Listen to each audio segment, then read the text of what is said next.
मग साधुत्वाची प्राप्ती करून देणारा बोध कोणता आहे? परमात्म स्वरूपाचा आत्मत्वानं झालेला जो बोध आहे याला म्हणायचं कृतार्थतेच्या कामी उपयोगी असलेला हा बोध आहे. आणि हा बोध ज्याला प्राप्त झाला त्याला म्हणायचं साधू. साधू कोण? बोध झाला, ज्याला बोध झालेला आहे. सद्गुरु कृपेनं ज्याला अपरोक्ष साक्षात्कार प्राप्त झाला. हा बोध म्हणजे तरी कसा बोध? बोधामध्ये सुद्धा आपण दोन प्रकार नेहमी पाहतो. एक परोक्ष रीतीनं झालेला बोध आहे आणि एक अपरोक्ष रीतीनं झालेला बोध आहे. बरं का, परमात्म्याचं अस्तित्व मात्रानं ज्ञान होणं हा परोक्ष रीतीनं झालेला बोध झाला. आणि परमात्मा मीच आहे अशा पद्धतीनं झालेला जो बोध आहे हा अपरोक्ष बोध झाला. विठ्ठल विठ्ठल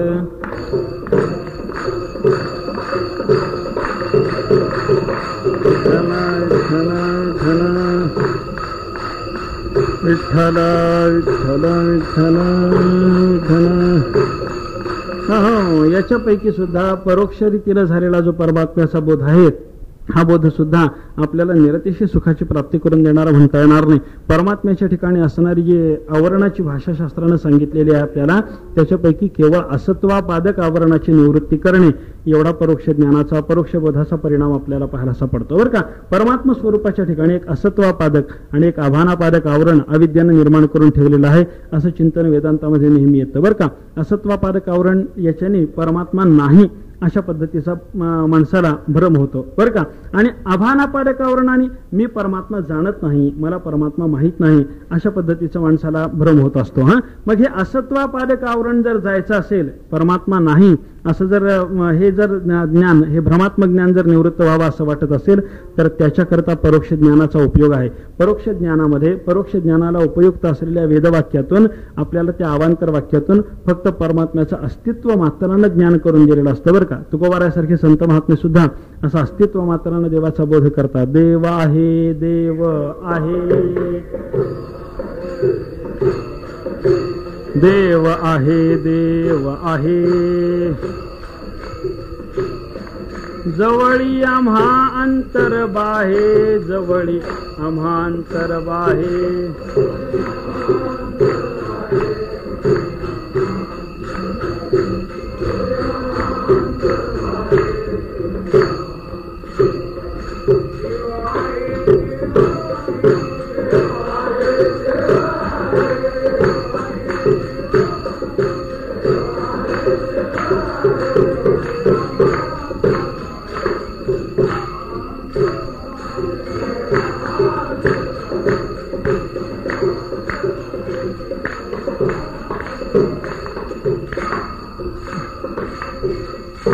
देव आहे, देव आहे, जवळी आम्हा अंतर्बाहे. देव आहे, देव आहे असं संत महात्म्याने आपल्याला सांगितलं.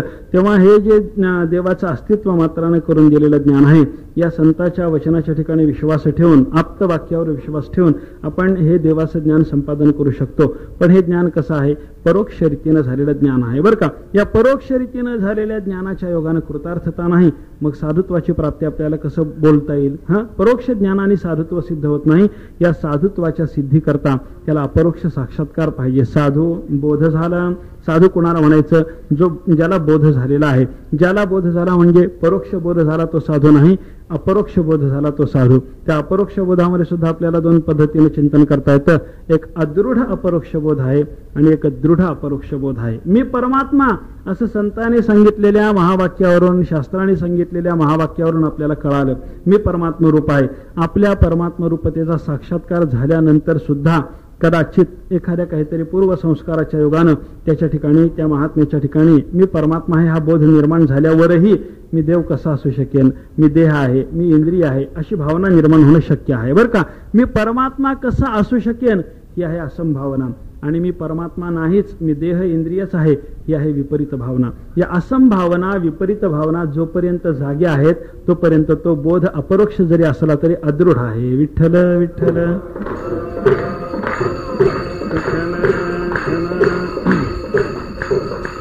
विठ्ठल विठ्ठल विठ्ठल विठ्ठल विठ्ठल हो, आणि मग मनन निधिध्यासनाच्या योगानं ज्या वेळेला ह्या असंभावना विपरीत भावना निवृत्त होतात तेव्हा त्या महात्म्याच्या ठिकाणी जो सिद्ध झालेला बोध आहे तो मात्र दृढ असा अपरोक्ष बोध असतो. मी परमात्माच आहे, मी इंद्रिय नाही, ना अहम देहो नेंद्रियाणी. अशा पद्धतीची भाषा जेव्हा महात्म्याच्या मुखातून निश्चयानं बोलली जाते तेव्हा तो निश्चयात्मक असलेला जो अपरोक्ष साक्षात्कार आहे याला म्हणायचं दृढ अपरोक्ष बोध. हा दृढ अपरोक्ष बोध ज्या महात्म्याला झाला, प्राप्त झाला, त्याला म्हणायचं साधू. साधू कोण? साधू बोध झाला, साधू बोध झाला. याच्यातून ज्याला बोध झाला तो साधू, किंवा बोध झाला याचा दुसरा अर्थ आपल्याला करता येतो जो बोध रूपतेला प्राप्त झाला, जो स्वतःच बोध होऊन गेला त्याला म्हणायचं साधू. विठ्ठल विठ्ठल विठ्ठला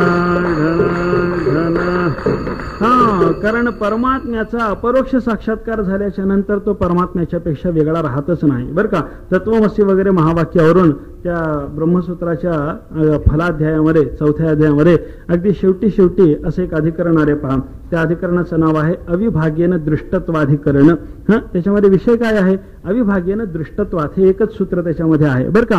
परमात्म स्वरूपाचा अपरोक्ष साक्षात्कार झाल्याच्या नंतर तो महात्मा परमात्म स्वरूपाहून वेगळा राहतो का परमात्म स्वरूपाशी एकरूप होतो याचा विचार तिथं आलेला आहे. आणि पूर्व पक्षीचं असं म्हणणं की तो परमात्म स्वरूपाला जाणणार आहे ना, मग जाणणारा असल्यामुळे तो वेगळा राहतो. पण सिद्धांत पक्ष तिथं असा मांडलेला आहे की अविभाग्येन दृष्टत्वात, अविभाग्यानं तो राहतो, तो महात्मा राहतो म्हणजे परमात्मा स्वरूपापेक्षा वेगळ्या रूपानं राहत नाही, अविभागानं राहतो. अविभागानं राहतो म्हणजे विभागानं राहत नाही, विभागानं राहत नाही म्हणजे एकरूपतेनं राहतो. असं कशावरून मानायचं? तर दृष्टत्वात व्यासाने सांगितलं की असंच श्रुतीच्या वचनावरून आम्हाला दिसतं. विठ्ठल विठ्ठल विठ्ठल विठ्ठल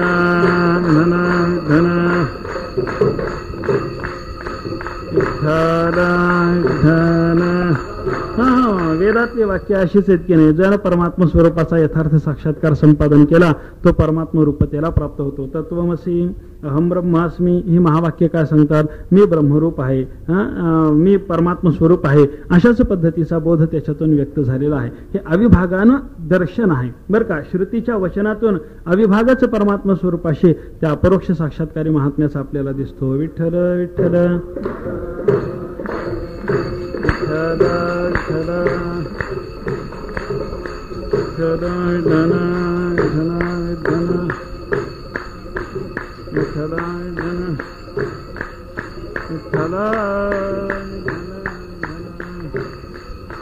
असं जसं श्रुती मातेनं वर्णन केलेलं आहे त्याप्रमाणे अविभागानं दर्शन आपल्याला संतांच्या वचनातून सुद्धा घडतं बरं का. देव भक्त पण तुका म्हणे नाही भिन्न,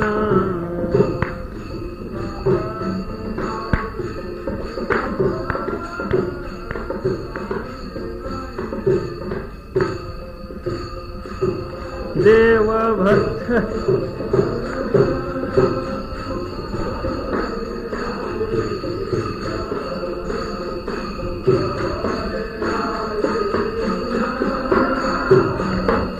तुका म्हणे नाही भिन्न,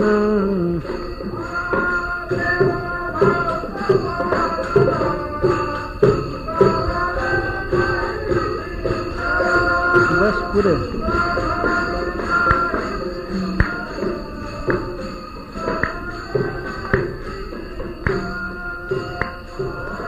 देव भक्त पण तुका म्हणे नाही भिन्न,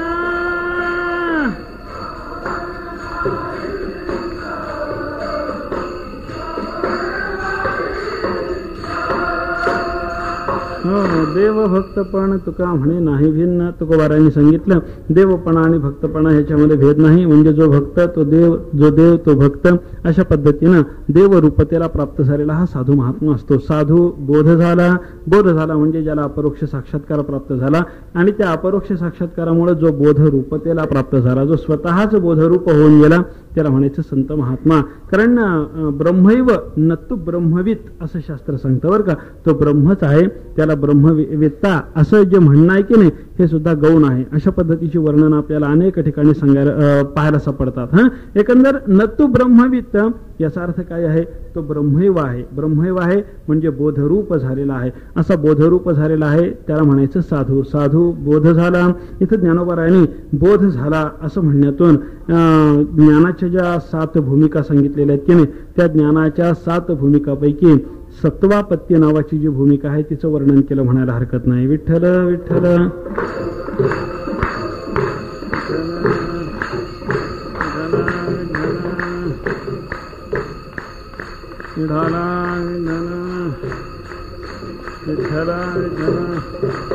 ज्ञानाच्या ज्या 7 भूमिका शास्त्रानं सांगितलेल्या आहेत त्याच्यामध्ये पहिली आहे शुभेच्छा नावाची भूमिका. ज्ञानभूमी शुभेच्छाख्या प्रथमा समुदाहृता. पहिली ज्ञानाची भूमिका सांगितली शुभेच्छा नावाची. शुभेच्छा म्हणजे आपण एखाद्या वेळेला एखादा मनुष्य कुठेतरी परदेशात वगैरे जायला लागला किंवा परीक्षेला वगैरे जायला लागला म्हणजे त्याला ज्या शुभेच्छा देतो, बरे तुझं चांगलं व्हावं, भलं व्हावं, तुझी विदेश यात्रा चांगली व्हावी किंवा तुझी परीक्षा चांगली जावी, अशा ज्या त्याला दिलेल्या शुभेच्छा असतात त्या शुभेच्छा नाहीत बरं का. इथे शुभेच्छा याचा अर्थ असा आहे की आपलं खरं खरं शुभ करून घेण्याची आपल्या अंतःकरणात निर्माण झालेली इच्छा. शुभ म्हणजे कल्याण. स्वश्रेयसम शिवम भद्रम कल्याणम मंगलम शुभम हे सगळे एकार्थवाची शब्द आहेत असं कोशातून आपल्याला दिसतं. एकंदर कल्याण, शुभ म्हणजे कल्याण आणि कल्याण म्हणजे तात्कालिक कल्याण नाही, आत्यंतिक कल्याण. आणि हे आत्यंतिक कल्याण करून घेण्याची मनुष्याच्या अंतःकरणात निर्माण झालेली जी तीव्र इच्छा तिला म्हणायचं शुभेच्छा. विठ्ठल विठ्ठल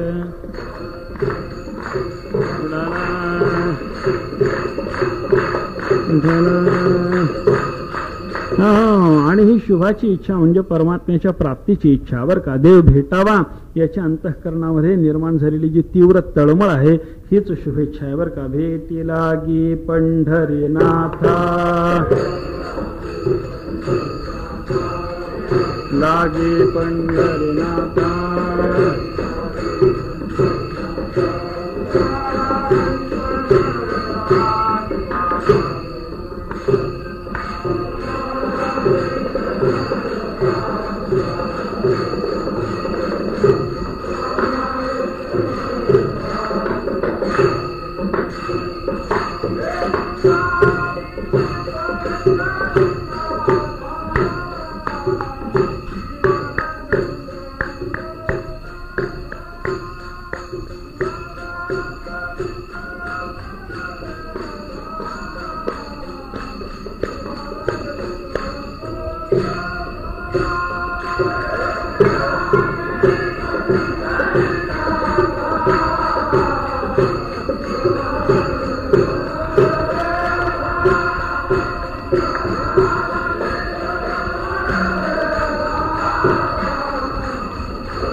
लागी पंढरीनाथा जीवा लागली. तळमळ व्यथा ही अशी पंढरीनाथाच्या भेटीची जीवाला लागलेली जी व्यथा आहे, जीवाला लागलेली जी तळमळ आहे, ही तळमळ म्हणजेच एक प्रकारची शुभेच्छा आहे बरं का. काय मी उद्धार पावेन, काय कृपा करील नारायण, ऐसे तुम्ही सांगा संतजन, करा समाधान चित्त माझे. ही जी जीवाला लागलेली तळमळ आहे ही उद्धाराची, कृतार्थतेची, अंतःकरणावर निर्माण झालेली जी तीव्र इच्छा आहे त्या तीव्र इच्छेलाच शास्त्रामध्ये मुमुक्षुता म्हणलं.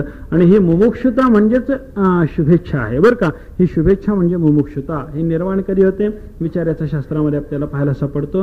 ज्याचं चित्त शुद्ध झालं, मल दोष निवृत्त झाला, विक्षेप दोष निवृत्त झाला, साधन चतुष्टयाची प्राप्ती करण्यामध्ये जो प्रवृत्त आहे, ज्याला विवेक सिद्ध झाला, ज्याचा वैराग्य सिद्ध झाला, त्याच्या ठिकाणी ही मुमुक्षुता निर्माण होणार आहे बरं का. अशी तीव्र मुमुक्षुता म्हणजे भगवंताच्या प्राप्तीची इच्छा, कृतार्थतेच्या प्राप्तीची इच्छा हीच आहे शुभेच्छा. बाकी कोणतीही जगातली इच्छा ही शुभेच्छा असं म्हणता येणार नाही बरं का. आपल्या आत्यंतिक कल्याणाची निर्माण झालेली जीवाच्या ठिकाणची इच्छा म्हणजे शुभेच्छा. ही शुभेच्छा ज्ञानाच्या प्राप्तीतली पहिली भूमिका सांगितली. ही भूमिका प्राप्त झाल्याशिवाय पुढे प्रयत्न घडणार नाही आणि पुढचा प्रयत्न घडला नाही तर बोध सिद्ध होणार नाही. बोध सिद्ध झाला नाही तर कृतार्थता नाही. मग साधुत्व कसं सांगता येईल? विठ्ठल विठ्ठल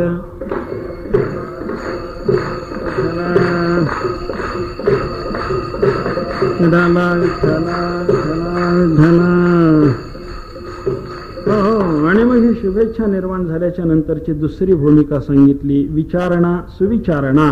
चांगल्या प्रकारचा विचार करणे. चांगल्या प्रकारचा विचार म्हणजे आपल्या ठिकाणी निर्माण झालेली जी शुभाची इच्छा आहे त्या शुभाच्या इच्छेच्या पूर्तीकरता अनुगुण असलेला विचार करणं हा सुविचार आहे. हा विचार कोणता करायचा? आत्मस्वरूपाचा विचार करायचा बरं का. विचार करावा मनुष्यानं. अशा पद्धतीचे अनेक वचन आपल्याला संतांची पाहायला सापडतात. सदा विचारयेत तस्मात् जगज्जीव परात्मनः जीवभाव जगद्भाव बाधे स्वात्मैव शिष्यते. सदा सर्व काळ मनुष्यानं विचार करावा. क्षणोक्षणी हाची करावा विचार. सदा सर्व काळ विचार करावा. कोणता? तर जगत जीव परात्मनः. पंचरशिकाराने असं सांगितलं जग, जीव आणि परमात्मा यांचा विचार करावा. कशा करता करायचा? जगाचा विचार कृतार्थतेला साधक नाही, जीवाचा विचार कृतार्थतेला साधक नाही. मग यांचा विचार तुम्ही करायला कशा करता सांगता आम्हाला? तर त्यांनी त्याचं कारण सांगितलं. जीवभाव जगद्भाव बाधे. जीवभाव आणि जगद्भाव यांचा बाध झाल्यानंतरच शिल्लक राहणारा तो परमात्मा आहे. विठ्ठल विठ्ठल.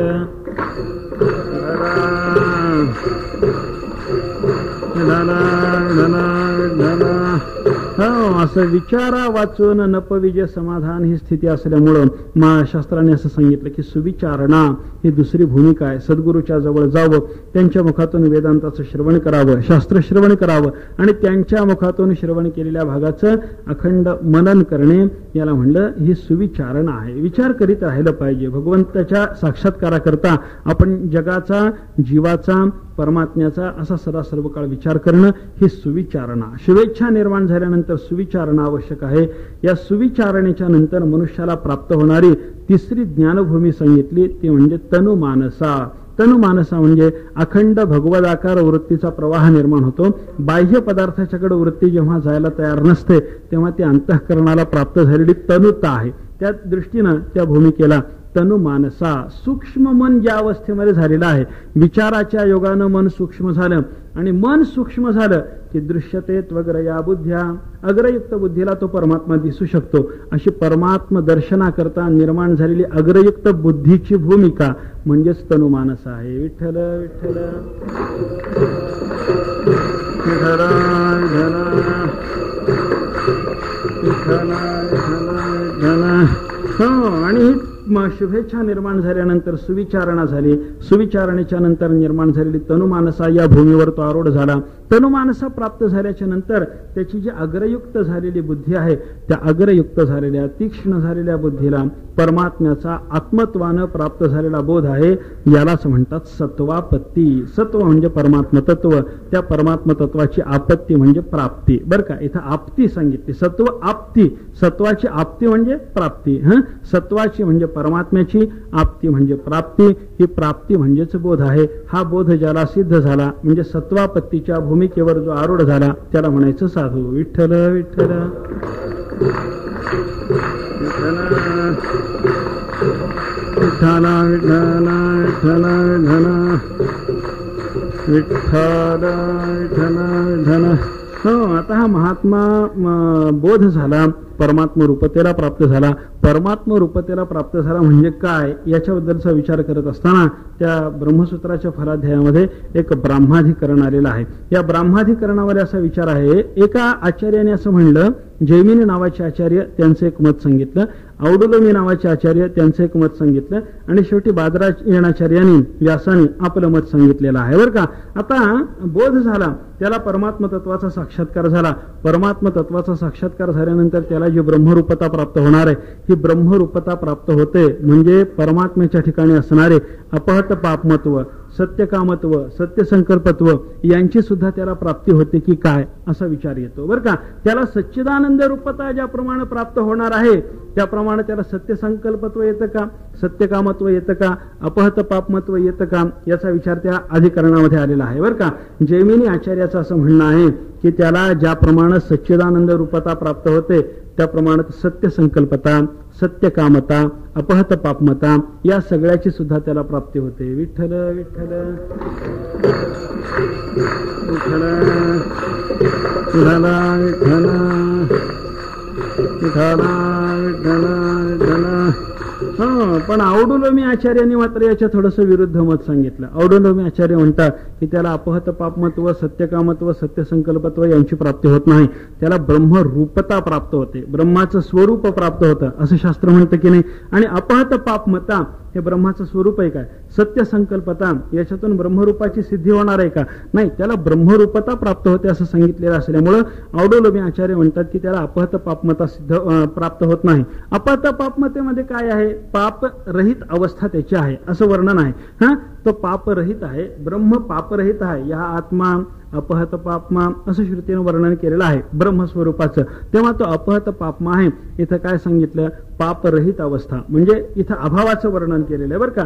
पापाचा अभाव सांगितलेला आहे. आता अभाववाची शब्दातून आपल्याला भावरूप परमात्म्याचं स्वरूप निश्चित करता येणार आहे का? भावरूप परमात्म्याचं स्वरूप निश्चित करता येत नाही. म्हणून अभाववाची असलेलं हे अपहत पापमत्व त्या धर्माची, त्या ब्रह्मरूप झालेल्या महात्म्याला प्राप्ती होते असं नाही. आणि सत्यसंकल्पत्व हे भावरूप जरी असलं तरी औडुलोमी आचार्यांनी सांगितलं की ते उपाधी संबंधानं येणार असल्यामुळं, उपाधी संबंधानं सिद्ध होणारं स्वरूप त्याला प्राप्त होतं असं श्रुतीला अपेक्षित नसल्यामुळं त्याला सत्यसंकल्पत्व, सत्यकामत्व वगैरे सुद्धा प्राप्त होत नाही. केवळ चैतन्य रूपता त्याला प्राप्त होते. विठ्ठल विठ्ठल.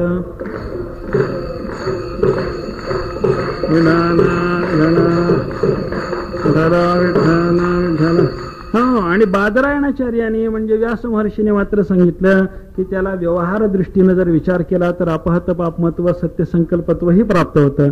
आणि परमार्थ दृष्टीने विचार केला तर त्याला चैतन्य रूपताही प्राप्त होते. विठ्ठल विठ्ठल.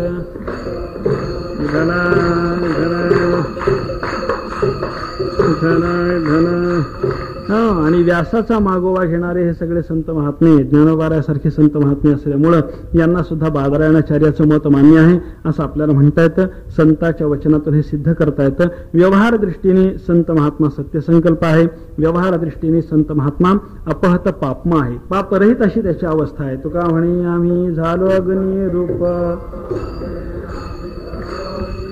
तुका म्हणे आम्ही झालो अग्निरूप, लागोने दुपाप पुण्यांगा,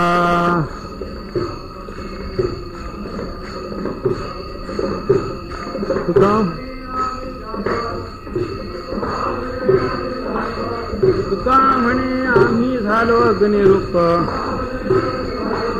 लागोने दुपाप पुण्यांगा.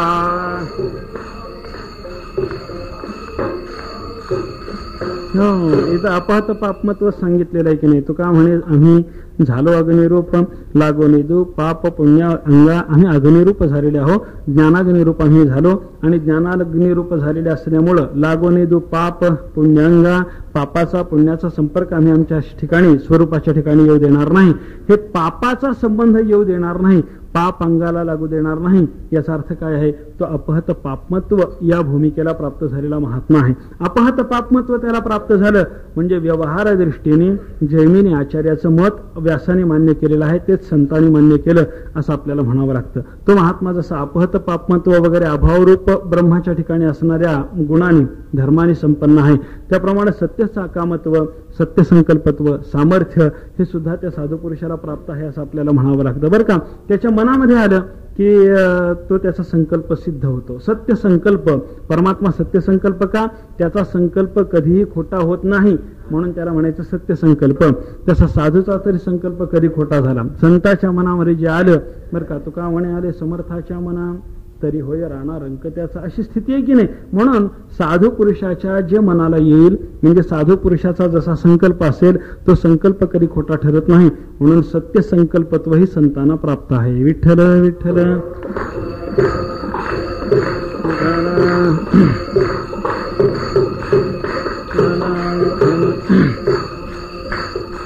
विठ्ठल ज्ञानोबारायांना वाटलं रेड्याच्या मुखातून वेद बोलवावा. त्यांचा संकल्प झाला, ताबडतोब त्या रेड्याच्या मुखातून ज्ञानदेव म्हणे बोले रे ऋग्वेद म्हणल्याबरोबर तो बोलायला लागला बरं का. सत्य संकल्प झाला की नाही, संकल्प सत्य ठरला. त्याचप्रमाणे कितीतरी उदाहरणं आपल्याला अशी बाकीची वेगळी वेगळी संतांच्या चरित्रातली चमत्काराची जर आपण पाहिली तर त्याच्यातून असंच दिसून येतं की त्यांचा संकल्प प्रत्येक वेळेला सिद्ध झालेला आहे बरं का. जड असलेली भिंत त्या भिंतीनं चालावं असं त्यांच्या मनामध्ये आल्याबरोबर, असा संकल्प निर्माण झाल्याबरोबर ती जड भिंत चालायला लागली. चालविली जड भिंती हरली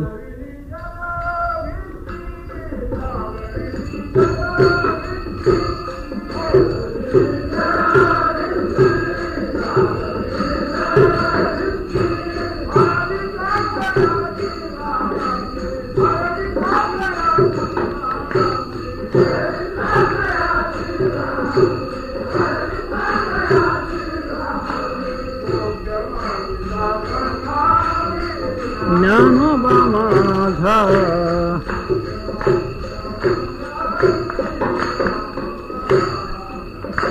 मोक्ष मार्गीचा सांगत ज्ञानोबा माझा.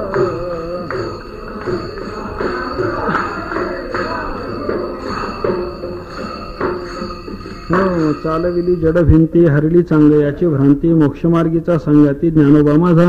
अशा अनेक प्रसंगामध्ये ती भिंत चालावी, रेड्याने वेद म्हणावेत, अशा प्रकारचा ज्ञानोबारायासारख्या साधू पुरुषाच्या अंतःकरणामध्ये निर्माण झालेला जो जो संकल्प आहे तो संकल्प सुद्धा सिद्धीला गेला असं आपल्याला दिसतं बरं का. म्हणून परमार्थ दृष्टीनं तो महात्मा बोधरूप झालेला आहे. चैतन्य रूपता चिन्मात्र रूपता त्याला प्राप्त झालेली आहे.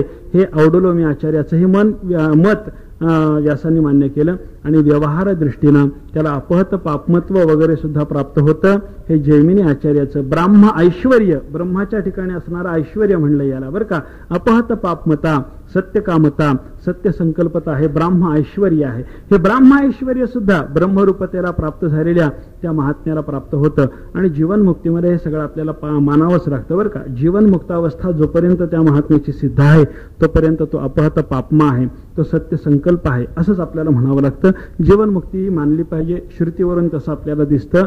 तमेव विद्वान अमृत इह भवती श्रुतीमातेनं सांगितलं बरं का. काही लोक श्रुतीचं एक वचन सांगून आपल्याला जीवनमुक्ती मानता येणार नाही असं मत सिद्ध करण्याचा प्रयत्न करतात बरं का. तस्य तावदेव चिरम यावन नविमोक्षे अथ संपत्से हे श्रुतीवचन त्याला प्रमाण म्हणून दिलं जातं बरं का. तस्य तावदेव चिरम बरं का, त्याला तोपर्यंत उशीर आहे म्हणे मुक्त होण्याकरता. कुठपर्यंत?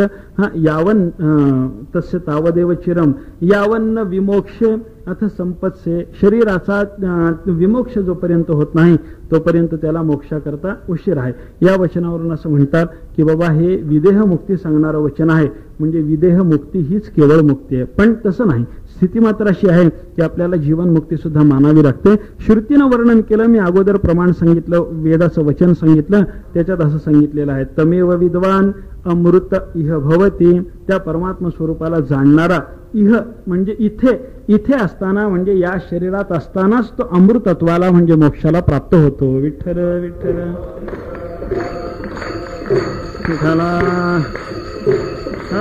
तमेव विद्वान अमृत इह भवती म्हणजे या शरीरामध्ये असतानाच तो अमृत म्हणजे मोक्ष होतो असं वर्णन आहे. ज्ञानोबारायाच्या शब्दातून सुद्धा आपल्याला हे चिंतन पाहता येण्यासारखं आहे. ज्ञानोबारायांनी वर्णन केलं मुक्ताचे देह तैसे ते हालत चालत संस्कारवशी असं सांगितलं की नाही. मुक्ताचे म्हणलं आणि देह म्हणलं म्हणजे देहाचा संबंध आहे आणि मुक्ती आहे म्हणजे जीवनमुक्तीचा आहे. विठ्ठल विठ्ठल विठ्ठल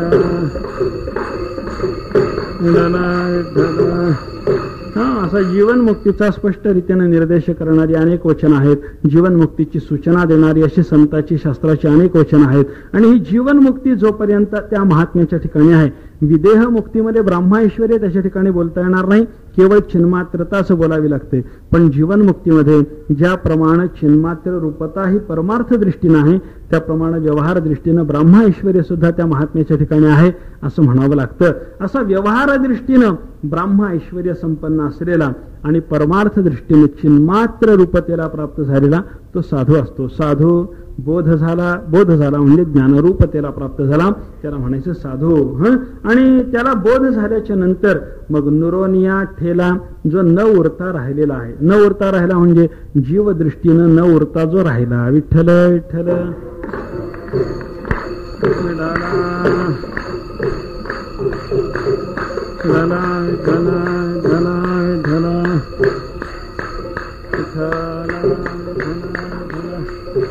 किंवा त्याला प्राप्त झालेला जो अहम ब्रह्म आहे, हा अहम ब्रह्म या ठिकाणी असलेली जी अहम वृत्ती, या अहम वृत्तीने न उरता त्याच्या ठिकाणी केवळ बोधरूपता शिल्लक राहणे, याला म्हणायचं नुरोनिया ठेला. ठाईच मुराला अनुभव. पुढे नुरोनिया ठेलाचं स्पष्टीकरणच ज्ञानोबाळांनी हे केलेलं आहे असं म्हणायला हरकत नाही. त्याच्या ठिकाणी ठाईच मुराला अनुभव, त्याचा अनुभव त्याच्याच स्वरूपाच्या ठिकाणी झिरून जातो, म्हणजे अनुभवात्मक वृत्ती राहत नाही. अहम ब्रह्म हे बोलणं सुद्धा पुढे शिल्लक राहत नाही, कारण अहम ब्रह्म याच्यामध्ये असलेला हा अहंकार सुद्धा, ही अहम सुद्धा वृत्ती आहे, हा सुद्धा अविद्येचा लेश आहे, हा सुद्धा अविद्येचा अनुशय आहे. त्याच्यामुळे ही वृत्ती मावळली पाहिजे. वचनासी पडो तुटी, पोटीचे पोटी राखावे, याही वचनाला तूट पडली पाहिजे. पोटात लाभवर, स्वरूपात लाभवर, स्वरूपातच मुरला पाहिजे. हाच भाव इथं ज्ञानोबारायांनी व्यक्त केला. नुरोनिया ठेला म्हणजे ठाईच मुराला अनुभव. याला दृष्टांत ज्ञानोबारायांनी अभंगाच्या दुसऱ्या चरणातून कापराचा दिलेला आहे.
विठोबा रखुमाई, जय जय विठोबा रखुमाई,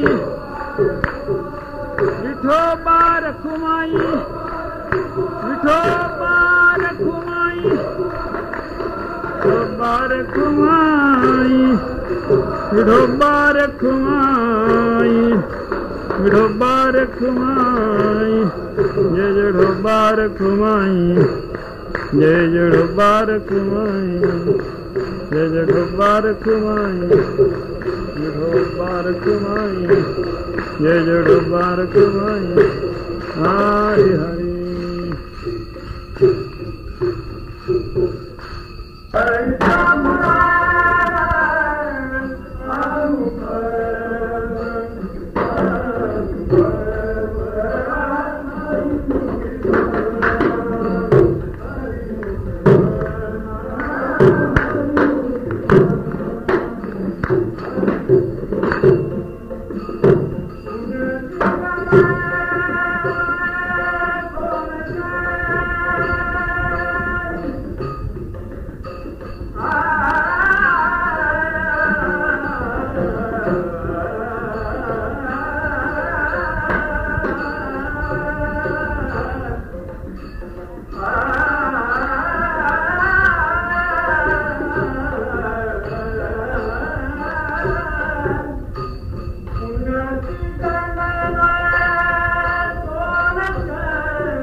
साधुबोध झाला नुरोनिया ठेला, ठाईच मुराला अनुभव, हरिमुखे म्हणा पुण्याची गणना कोण करी. यथामती आपण या अभंगाचा थोडासा विचार केला. साधू कोणाला म्हणायचं, कारण मागच्या अभंगातून महाराजांनी साधूच्या संगतीत तरुणोपाय घडतो असं सांगितलं. तेव्हा ज्या साधूच्या संगतीत तरुणोपाय व्हायचा तो साधू कसा, त्या साधूचं स्वरूप कळावं, लक्षण कळावं, तो ओळखू यावा, याच्याकरता ज्ञानोबारायांनी आपल्याला साधूचं स्वरूप सांगितलं. तो साधू आहे कोण, तर ज्याला बोध झाला आणि त्या बोधाच्या प्रभावानं जो बोधरूप झाला, अदृढ अशा बोधाच्या भूमिकेमध्ये न राहता जो दृढ अपरोक्ष साक्षात्काराच्या भूमिकेला प्राप्त झाला, जो ब्रह्मरूपतेला प्राप्त झाला, ब्रह्मैव न तु ब्रह्मवित या भूमिकेला जो प्राप्त झाला, व्यवहार दृष्टीनं ब्रह्मा ऐश्वर्य संपन्न झाला, परमार्थ दृष्टीने चैतन्य मात्र झाला, अशा पद्धतीचा जो महात्मा आहे त्याला म्हणायचं साधू. साधू बोध झाला आणि तो महात्मा बोधरूप झालेला असल्यामुळं नुरोनिया ठेला, जीवदृष्टीनं न उरता तो ब्रह्मरूपानं आता राहिलेला आहे बरं का, ब्रह्मरूपानं राहिला. नुरोनिया ठेला, ठाईच मुराला अनुभव, त्याला प्राप्त झालेला मी ब्रह्म आहे बोध असा जो बोध आहे, तो बोध तो अनुभव त्याचा स्वरूपाच्या ठिकाणी लीन होऊन गेला. केवळ चैतन्य रूपता शिल्लक राहिली, केवळ ब्रह्मरूप अवस्था शिल्लक राहिली. त्याला दृष्टांत दिला कापुराची वाती, उजळरी ज्योती, ठाईच समाप्ती झाली. जैसी कापुराची वात आहे तोपर्यंत ज्योत आहे, त्याप्रमाणे अज्ञान आहे तोपर्यंत अज्ञान सापेक्ष असलेलं ज्ञान त्याच्या निवृत्ती करता आहे. अज्ञानाला जाळलं की ते ज्ञान स्वतःही शांत होणार आहे. कापराला जाळलं की ज्योत स्वतः जशी शांत होते त्याप्रमाणे अज्ञानाच्या निवृत्तीनंतर तो बोधही शांत होतो. हेच बोधाचं अनुभवाचं ठाईच मुरण आहे बरं का. ठाईच मुराला अनुभव असा महात्मा, त्याला साधू म्हणावं असं महाराजांनी या ठिकाणी सांगितलं. आणि आता या साधूची संगती या संत महात्म्यांच्या संगतीमध्ये जो राहिला, त्यांचा अंकित होऊन जो राहतो त्याला फल काय प्राप्त होतं त्याचं वर्णन 3ऱ्या चरणातून केलेलं आहे.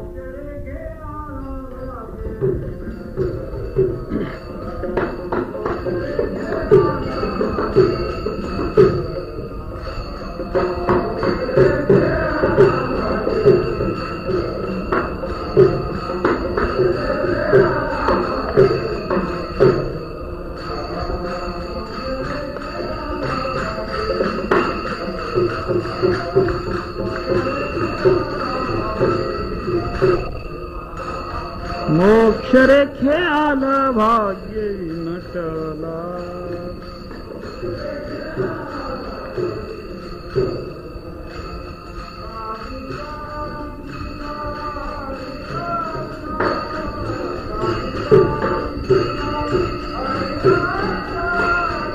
हरिमुखे म्हणा हरिमुखे म्हणा,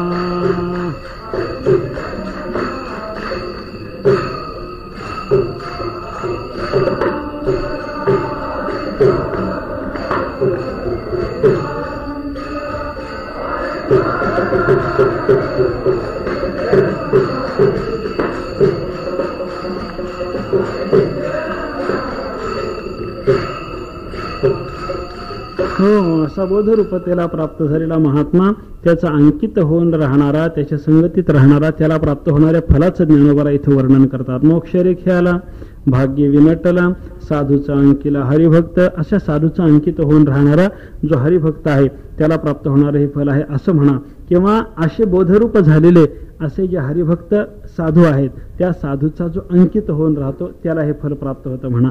हरिभक्त पर त्या साधकाकडे लावा किंवा हरिभक्त पर त्या बोधरूप झालेल्या महात्म्याकडे लावा, दोन्ही पद्धतीने इथे संगती घेता येते.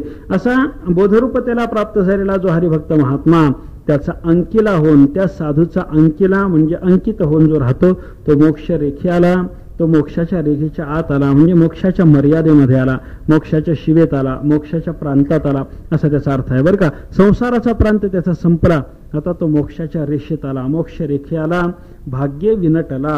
आणि मोक्षाच्या रेखेत आलेल्या असल्यामुळं, मोक्षाच्या मर्यादेमध्ये आलेला असल्यामुळं भाग्याने, सर्व प्रकारच्या भाग्याने म्हणा किंवा खऱ्या खऱ्या भाग्याने म्हणा तो नटलेला आहे, विशेष रीतीनं तो नटला विनटला असा तो साधूचा अंकिला हरिभक्त त्याला प्राप्त होणार हे फल सांगितलं. आणि असंच साधूच्या अंकित होऊन त्यांच्या संगतीमध्ये राहण्याची मला गोडी लागली आणि त्या गोडीमुळे मी संताची संगती केली. त्यामुळे मला जनी वनी आत्मतत्वी हरी दिसायला लागला. हे फल अनुभवाने ज्ञानोबारायांनी शेवटच्या चरणातून सांगितलं.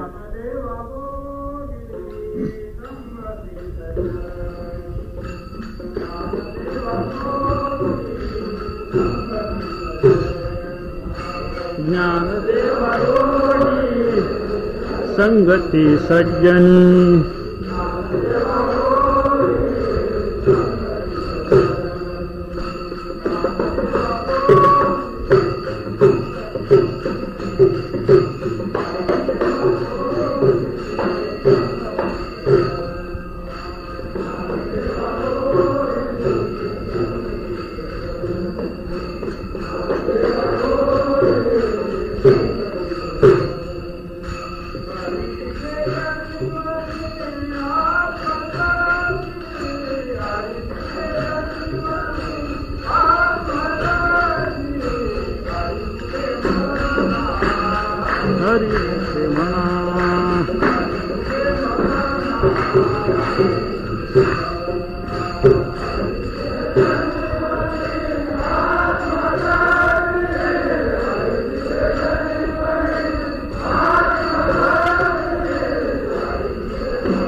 ज्ञानदेवा गोडी संगती सज्जनी हरिदिसे जनिवनी आत्मतत्वी इथं ज्ञानोबारायांनी सांगितलं.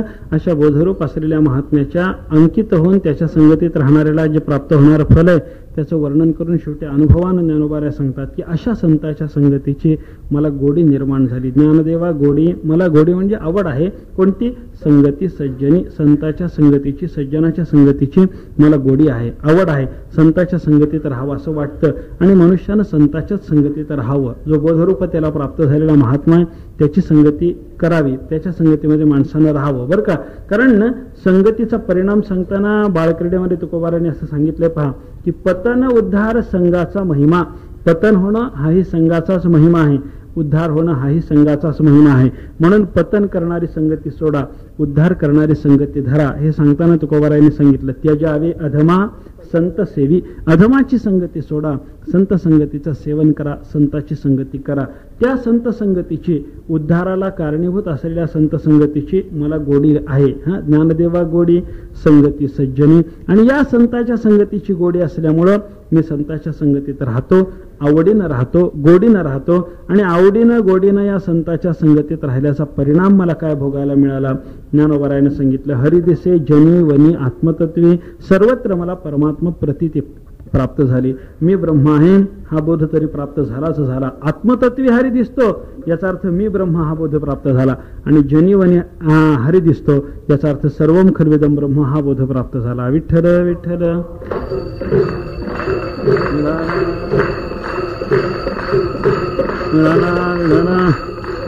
अगोदर मी ब्रह्म हे ज्ञान प्राप्त होतं आणि त्याच्यानंतर हे सर्व ब्रह्म आहे असा बोध प्राप्त होतो. असं जगद्गुरु शंकराचार्यांनी शतश्लोकीमध्ये एका ठिकाणी वर्णन केलेले पहा. आदौ ब्रह्माहमस्मी इति अनुभव उदिते खल्विदम ब्रह्म पश्चात. अगोदर मी ब्रह्म आहे असा अनुभव उदयाला येतो आणि मी जसा ब्रह्म आहे त्याप्रमाणे हे सगळं, हे बाकीचं सर्वम खल्विदम हे सगळंच्या सगळं ब्रह्म आहे असा बोध त्या महात्म्याला प्राप्त होतो. हा बोध प्राप्त झाला हे महाराजांनी हरिदिसे जनी वनी या परातून सांगितलेलं आहे. हरिदिसे जनी वनी इथं सर्वम खल्विदम ब्रह्म हा संत संगतीतून प्राप्त होणारा बोध सांगितला.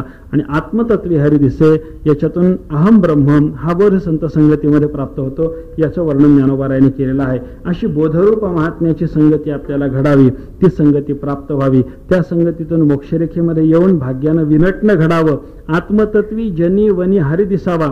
याच्याकरता एकच उपाय हरिपाठामध्ये ज्ञानोबारायांनी सांगितला. हरिमुखे म्हणा, हरिमुखे म्हणा, पुण्याची गणना कोण करी, असं भगवंताचं नामस्मरण करा. या नामस्मरणानेच तुम्हाला संताची संगती घडेल. त्या बोधरूप महात्म्याची संगती घडली की त्याच्याने तुम्हाला बोधसिद्ध होईल.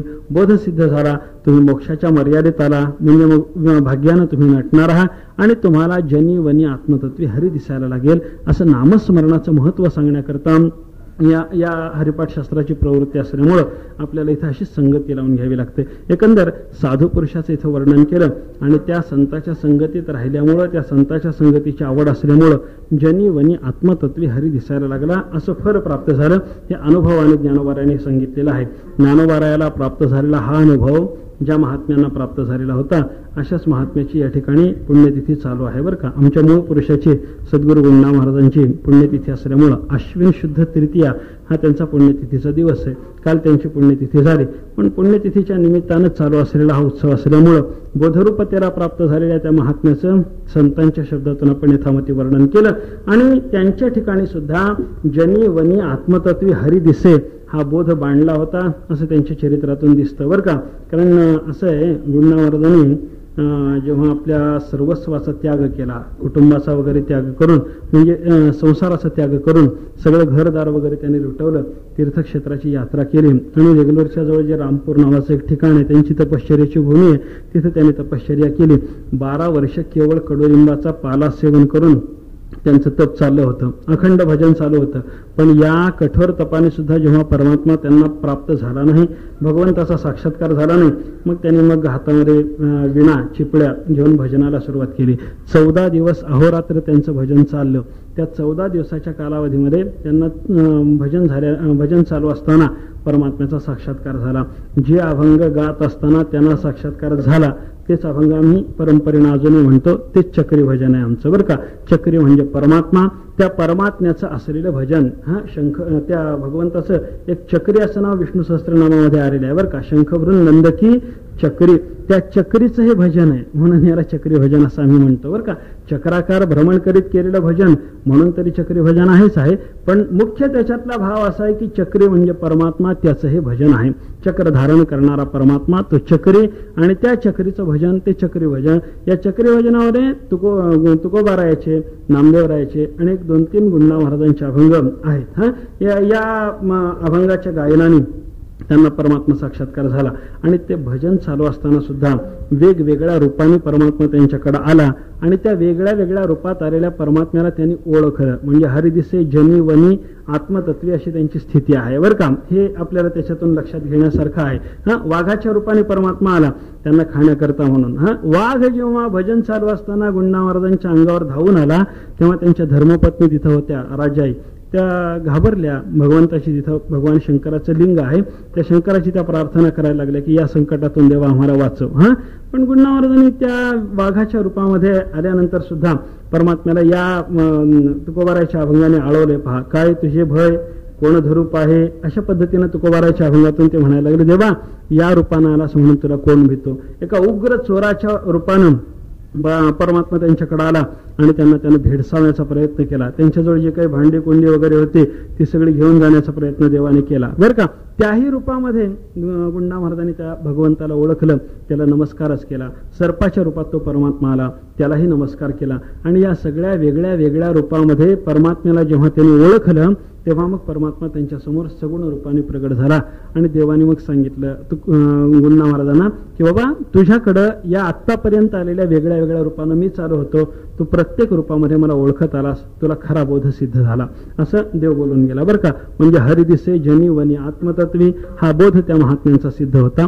त्यांच्याच पुण्यस्मरणाची ही सेवा त्यांच्या चरणी समर्पण करून इथं मी थांबतो. ज्ञानेश्वर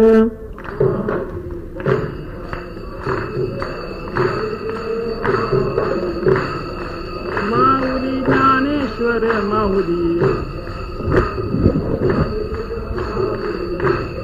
माऊली ज्ञानेश्वर माऊली, ज्ञानराज माऊली तुकाराम. हरि हो ज्ञानेश्वर माऊली, ज्ञानराज माऊली तुकाराम. माऊली ज्ञानेश्वर माऊली, ज्ञानराज माऊली तुकाराम.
उत्तरे करा क्षमा.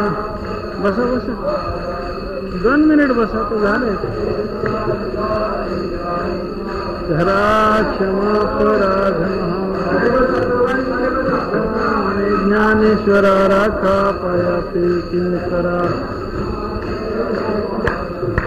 ज्ञान देवतकारा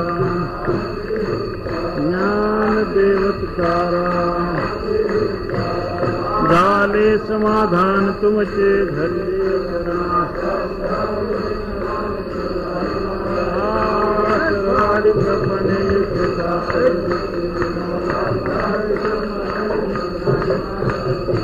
म्हणे भोग केला निवांता करोनी आरती आता उवारू श्री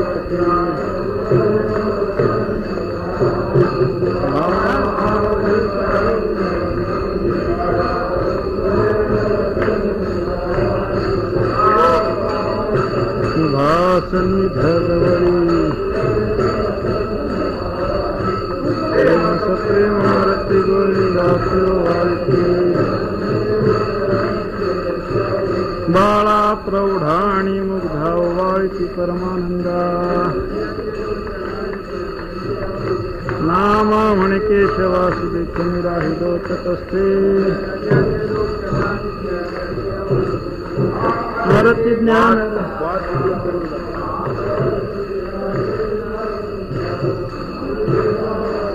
संभाषी राधे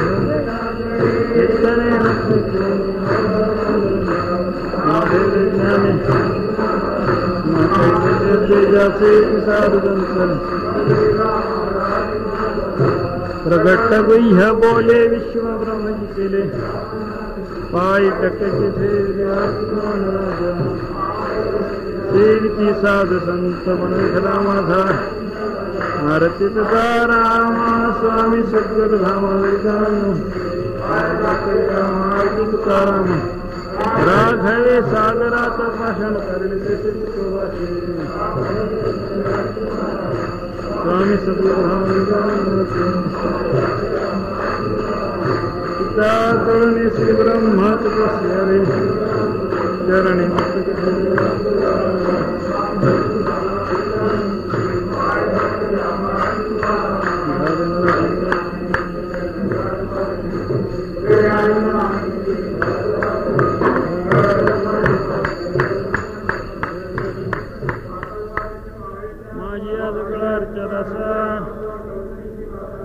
संत मंडळी सुखी असो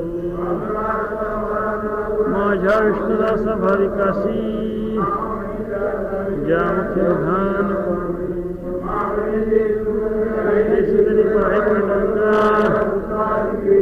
आणि कधी काय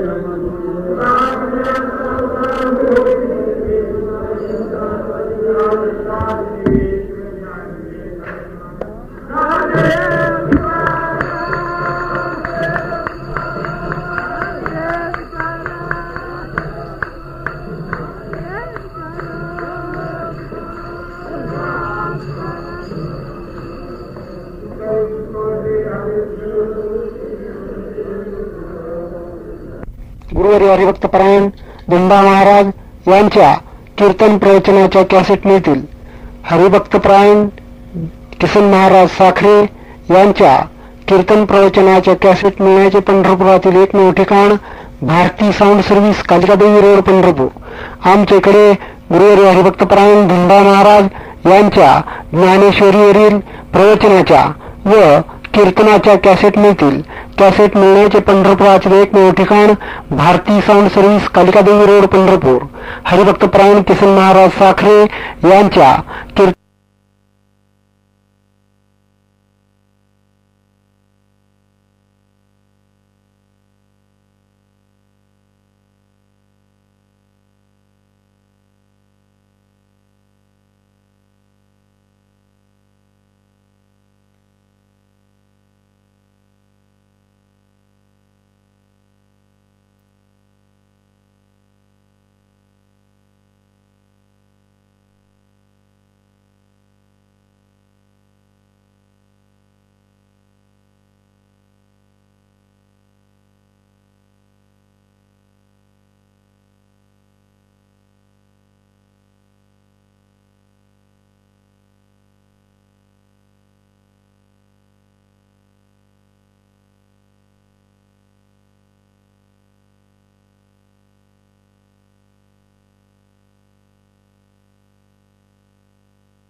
दृष्टांत कापुराचा दिलेला आहे बरं का. कापुराची वाती उजळली ज्योती ठाईचं समाप्ती झाली जैसी. ज्ञानोबारा म्हणतात कापुराची वात.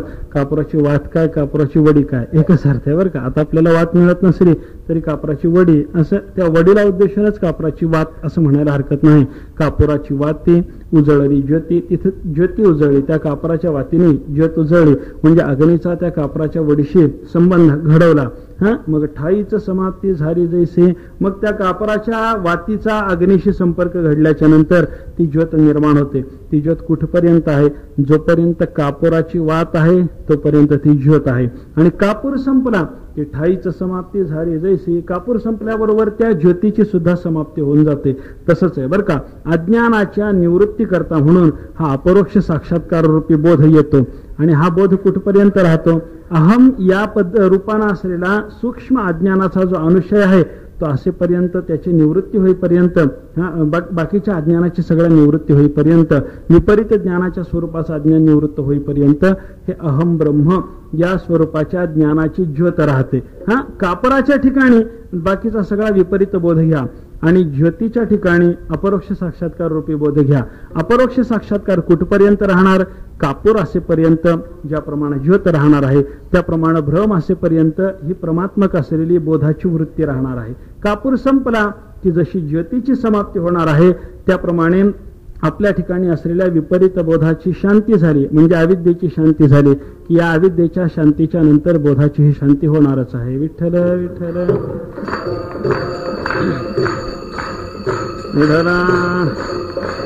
आणि म्हणून अज्ञान आणि अज्ञान सापेक्ष असलेलं ज्ञान या दोघाची ही निवृत्ती झाली आणि आमचा बोध आमच्या स्वरूपाच्या ठिकाणी मुरला. केवळ बोधरूपता आमची सिद्ध झालेली आहे. अशी या महात्म्याची भूमिका त्याला म्हणायचं साधू. हा साधू आणि या साधूच्या संगतीमध्ये राहण्याचा वगैरे काय परिणाम आहे त्याचं वर्णन पुढे केलेलं आहे. थोडा वेळ भजन करा, मग पुढचा विचार पाहून आपण सेवा संपू. डोबार खोमाई हरे जय जय विठोबार खुमाई, हरे जय जय विठोबार खुमाई, जय जय विठोबार खुमाई, जय जय विठोबार खुमाई, विठोबार खुमाई, जय जय विठोबार खुमाई,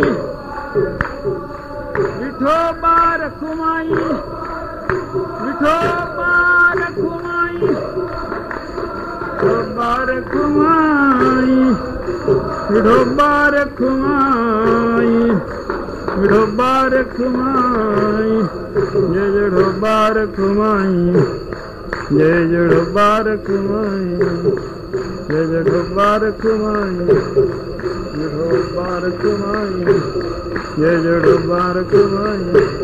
हरि हरि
साधुबोध झाला नुरोनिया ठेला, ठाईच मुराला अनुभव.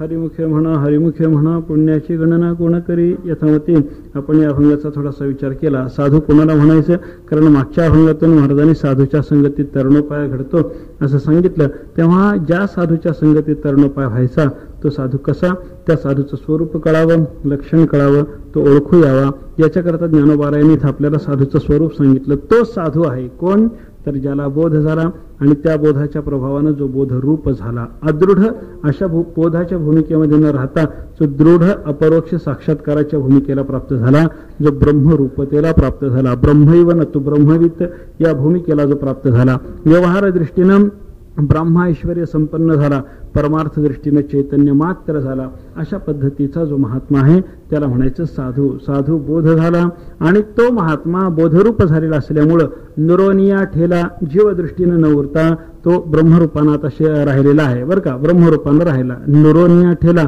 ठाईच मुराला अनुभव, त्याला प्राप्त झालेला मी ब्रह्म आहे असा जो बोध आहे, तो बोध तो अनुभव त्याचा स्वरूपाच्या ठिकाणी लीन होऊन गेला. केवळ चैतन्य रूपता शिल्लक राहिली, केवळ ब्रह्मरूप अवस्था शिल्लक राहिली.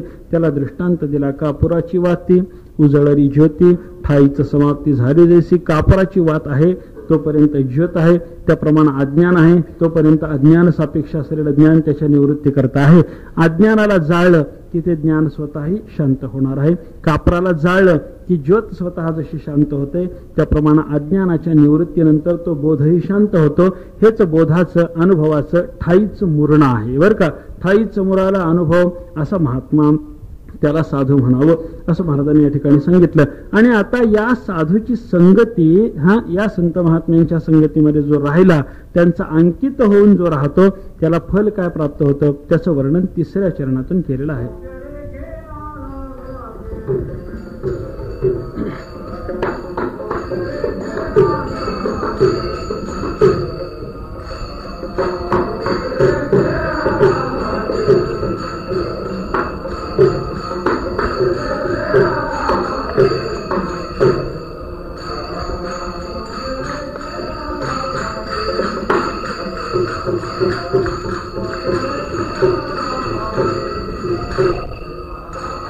मोक्ष रेखे आला भाग्य नटला,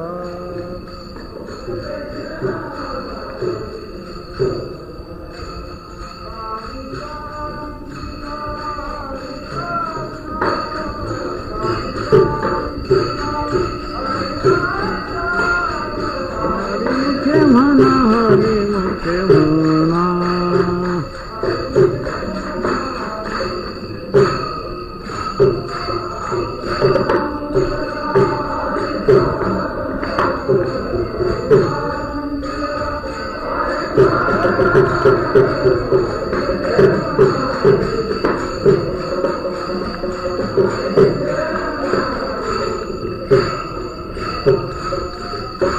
असा बोधरूपतेला प्राप्त झालेला महात्मा, त्याचा अंकित होऊन राहणारा, त्याच्या संगतीत राहणारा, त्याला प्राप्त होणाऱ्या फलाचं ज्ञानोबा इथं वर्णन करतात. मोक्ष रेख्याला भाग्य विनटला, साधूचा अंकिला हरिभक्त. अशा साधूचा अंकित होऊन राहणारा जो हरिभक्त आहे त्याला प्राप्त होणारे हे फल आहे असं म्हणा. किंवा असे बोधरूप झालेले असे जे हरिभक्त साधू आहेत त्या साधूचा जो अंकित होऊन राहतो त्याला हे फल प्राप्त होतं म्हणा. हरिभक्त पर त्या साधकाकडे लावा किंवा हरिभक्त पर त्या बोधरूप झालेल्या महात्म्याकडे लावा, दोन्ही पद्धतीने इथे संगती घेता येते. असा बोधरूपतेला प्राप्त झालेला जो हरिभक्त महात्मा त्याचा अंकिला होऊन, त्या साधूचा अंकिला म्हणजे अंकित होऊन जो राहतो तो मोक्ष रेखेला, तो मोक्षाच्या रेखेच्या आत आला, म्हणजे मोक्षाच्या मर्यादेमध्ये आला, मोक्षाच्या शिवेत आला, मोक्षाच्या प्रांतात आला असा त्याचा अर्थ आहे बरं का. संसाराचा प्रांत त्याचा संपला, आता तो मोक्षाच्या रेषेत आला, मोक्ष रेखे आला, भाग्य विनटला. आणि मोक्षाच्या रेखेत आलेल्या असल्यामुळं, मोक्षाच्या मर्यादेमध्ये आलेला असल्यामुळं भाग्याने, सर्व प्रकारच्या भाग्याने म्हणा किंवा खऱ्या खऱ्या भाग्याने म्हणा, तो नटलेला आहे. विशेष रीतीने तो नटला, विनटला असा तो साधूचा अंकिला हरिभक्त, त्याला प्राप्त होणार हे फल सांगितलं. आणि असंच साधूच्या अंकित होऊन त्यांच्या संगतीमध्ये राहण्याची मला गोडी लागली आणि त्या गोडीमुळे मी संताची संगती केली. त्यामुळे मला जनी वनी आत्मतत्वे हरी दिसायला लागला. हे फल अनुभवाने ज्ञानोबारायांनी शेवटच्या चरणातून सांगितलं.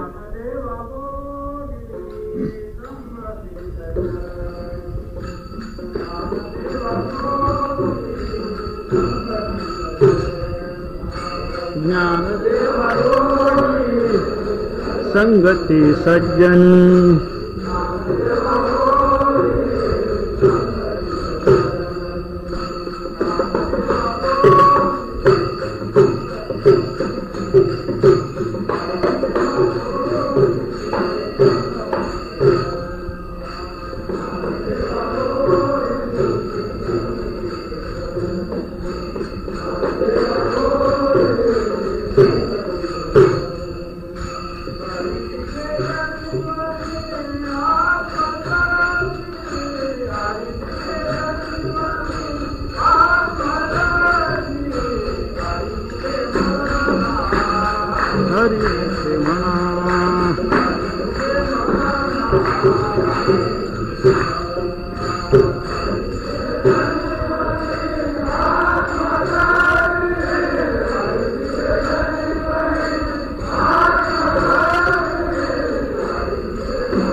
ज्ञानदेवा गोडी संगती सज्जनी हरिदिसे जनीवनी आत्मतत्वी. इथं ज्ञानोबारांनी सांगितलं अशा बोधरूप असलेल्या महात्म्याच्या अंकित होऊन त्याच्या संगतीत राहणाऱ्याला जे प्राप्त होणारं फल आहे त्याचं वर्णन करून शेवटी अनुभवानं ज्ञानोबाराय सांगतात की अशा संतांच्या संगतीची मला गोडी निर्माण झाली. ज्ञानदेवा गोडी, मला गोडी म्हणजे आवड आहे. कोणती?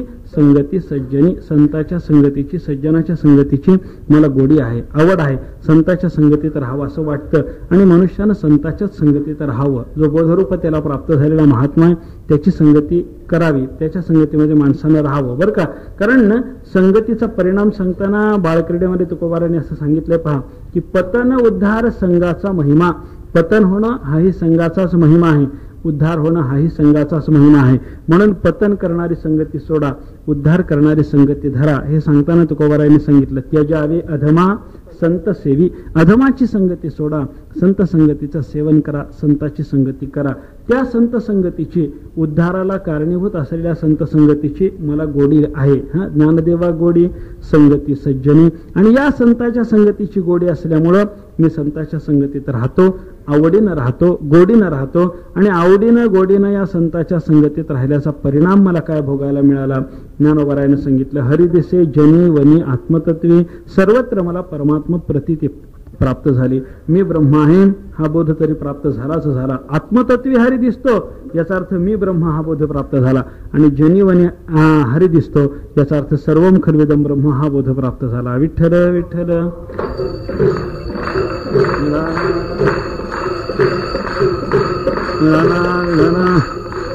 अगोदर मी ब्रह्म हे ज्ञान प्राप्त होतं आणि त्याच्यानंतर हे सर्व ब्रह्म आहे असा बोध प्राप्त होतो.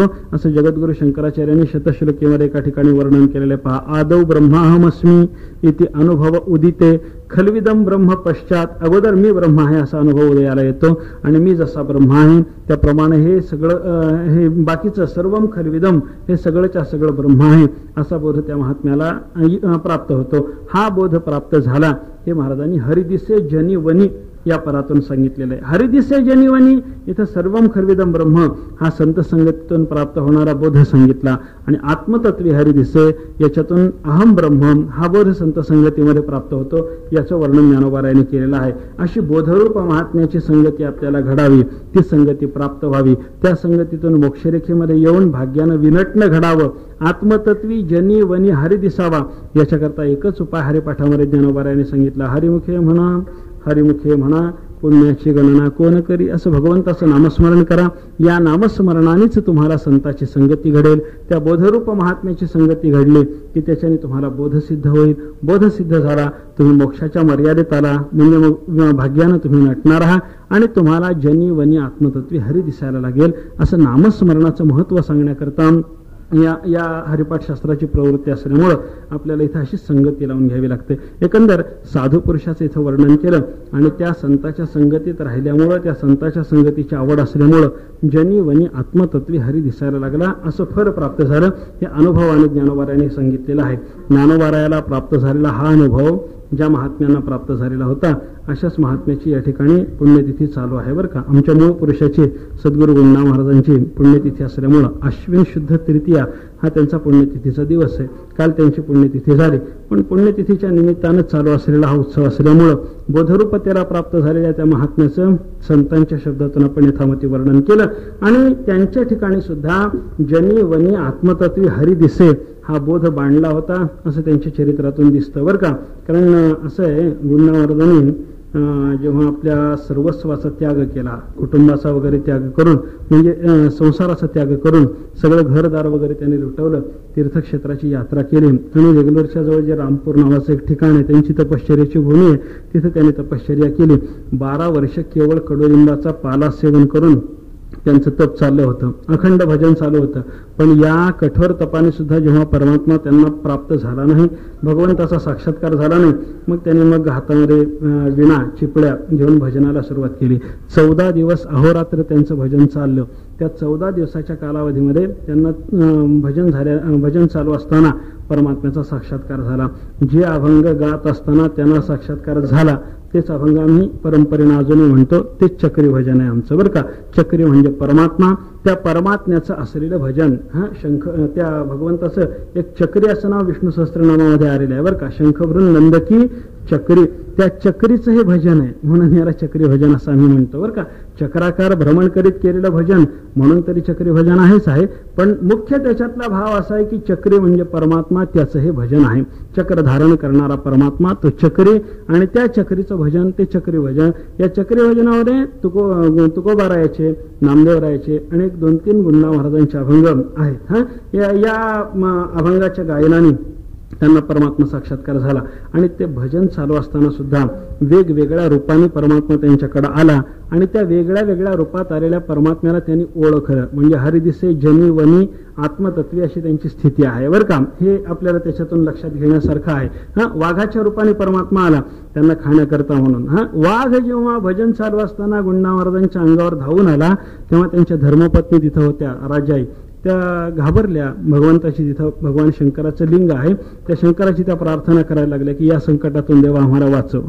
पण गुंडा महाराजांनी त्या वाघाच्या रूपामध्ये आल्यानंतर सुद्धा परमात्म्याला या तुकोबाराच्या अभंगाने आळवले. पहा काय तुझे भय कोण धरूप आहे, अशा पद्धतीनं तुकोबाराच्या अभंगातून ते म्हणायला लागले, देवा या रूपानं आलास म्हणून तुला कोण भीतो. एका उग्र चोराच्या रूपानं परमात्मा त्यांच्याकडे आला आणि त्यानं भेडसावण्याचा प्रयत्न केला. त्यांच्याजवळ जे काही भांडी कोंडी वगैरे होते ती सगळी घेऊन जाण्याचा प्रयत्न देवाने केला बरं का.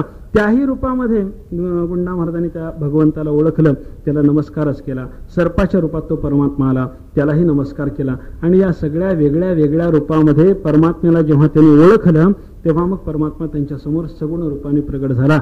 आणि देवाने मग सांगितलं गुंडा महाराजांना की बाबा तुझ्याकडं या आत्तापर्यंत आलेल्या वेगळ्या वेगळ्या रूपानं मी चालू होतो, तू प्रत्येक रूपामध्ये मला ओळखत आलास, तुला खरा बोध सिद्ध झाला, असं देव बोलून गेला बरं का. म्हणजे हरिदिसे जनी वनी आत्मतत्वी हा बोध त्या महात्म्यांचा सिद्ध होता. त्यांच्याच पुण्यस्मरणाची ही सेवा त्यांच्या चरणी समर्पण करून इथं मी थांबतो. ज्ञानेश्वर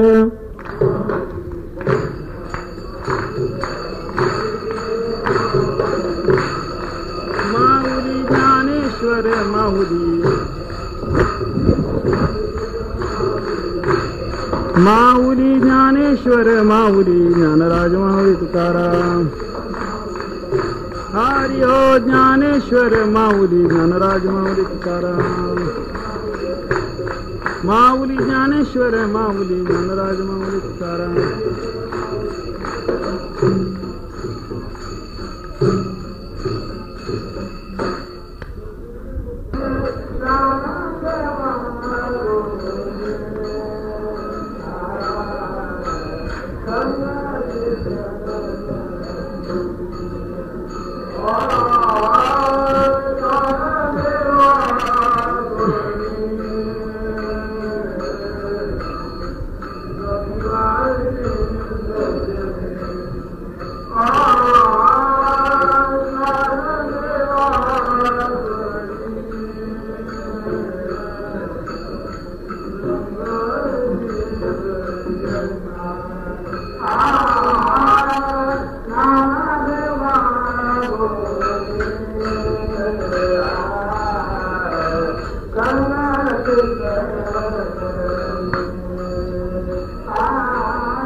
वाकुडे उत्तरे करा क्षमा. बसा बसा 2 मिनिट बसा तो झाले. करा क्षमा ज्ञानेश्वरा राखा पायाते किंकरा. ज्ञान देवतकारा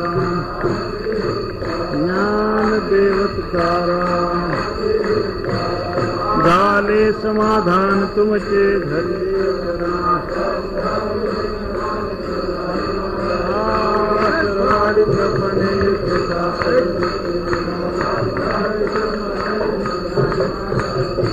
म्हणे भोग केला निवांता करोनी आरती आता उवाळू श्रीपती.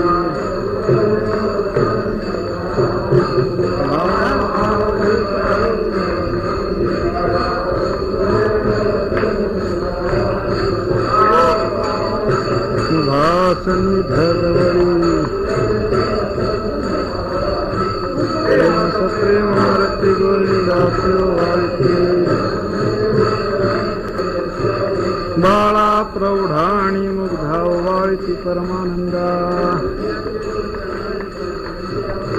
नामा म्हणे केशवासुदेव निराहितो ततस्ते स्मरती ज्ञान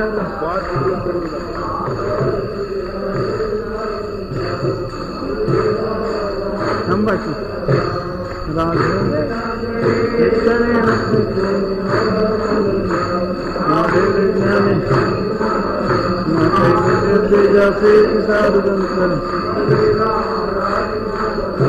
प्रगट गुह्य बोले विश्व ब्रह्म केले पाय टकती साधु संत मनोखला माझा आरती रामा स्वामी सद्गुरु तुकाराम राघवे सागरात भाषण करणे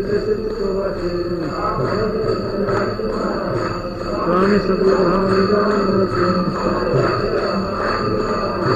सीता करुणे श्री ब्रह्म तपस्या चरणी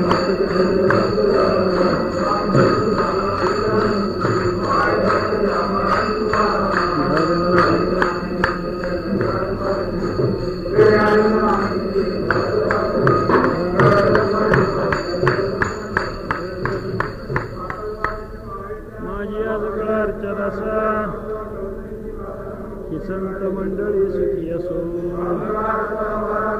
माझ्या विष्णुदासा भाविकासी ज्या मुख्य धान